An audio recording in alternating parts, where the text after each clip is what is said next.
और थोड़ी सी हैरानी हुई है मुझे कि ऋतुराज गायकवाड़ का नाम कहीं पे भी नहीं है, क्योंकि जब भारतीय ए की टीम का चयन हुआ था, जब टीम इंग्लैंड गई थी, तब उनका नाम था। वो मैचेस नहीं खेले थे, शायद वो चोट की वजह से, जिसकी वजह से आईपीएल भी मिस हुई थी। उसके बाद उन्होंने आके रन्स भी बनाए दुलीप ट्रॉफी के अंदर, पर यहाँ उनका नाम नहीं आया। तो जब आप उस दृष्टिकोण से देखते हैं तो ये सवाल तो जरूर जहन में आता है कि वो कंटिन्यूटी कहाँ है, क्योंकि T20 में भी उन्होंने शतक जड़ा है। गुवाहाटी में ऑस्ट्रेलिया के सामने उन्होंने शतक जड़ा था, लेकिन उसके बाद वहां से भी गायब हो गए। फिर व्हाइट बॉल में भी नहीं है, रेड बॉल में भी नहीं है, तो फिर ऋतुराज गायकवाड़ का भविष्य क्या है, वर्तमान क्या है, और आई डेयर से गलती क्या है। I hope somebody has spoken to him, क्योंकि मुझे तो उम्मीद थी कहीं ना कहीं तो नाम जरूर आए।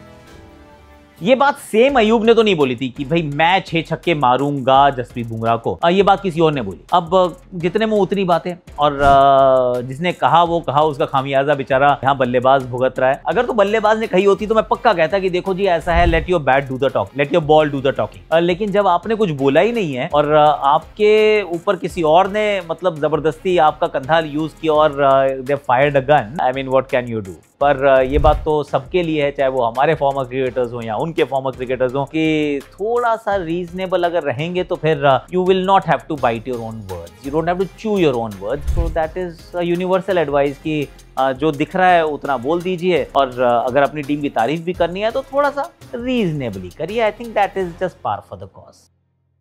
आई think it's India's era of dominance, और ये रैंकिंग्स में दिखा रहा है। और एक बात और बहुत महत्वपूर्ण दिखा रहा है कि जब आप कोई विश्व कप जीतते हैं, और ये बहुत टीम्स के साथ हुआ है, बारिंग ऑस्ट्रेलिया, कि एक आप विश्व कप जीतते हैं, उसके बाद आपको एक स्लम्प नजर आता है, फिर स्लम्प के बाद थोड़े दिनों के बाद आप उठना दोबारा शुरू करते हैं, क्योंकि दैट्स द नेचुरल साइकिल। ये सिक्लिकल है कि आपने एक टूर्नामेंट के लिए अपनी टीम को तैयार किया, then you reach the pinnacle and then you disintegrate a little, क्योंकि अगले युग की शुरुआत होनी होती है। मे बी एक टूर्नामेंट निकल जाए, दूसरे में तो 100% चीजें बदलेंगी। इस भारतीय टीम ने बताया 2024 का विश्व कप जब जीता, वहां से ग्राफ जो है ऊपर की तरफ ही गया है। उसके बीच में चैंपियंस ट्रॉफी आती है, एक दूसरे फॉर्मेट में होती है, वो भी जीत जाते हैं। I think this just is pointing in one direction, कि भारतीय क्रिकेट का विकास जो है, जिस प्रकार की प्रोग्रेस है, जिस प्रकार का अब ये वर्चस्व जमाने लगे हैं, I think it is our era of dominance and this is just started.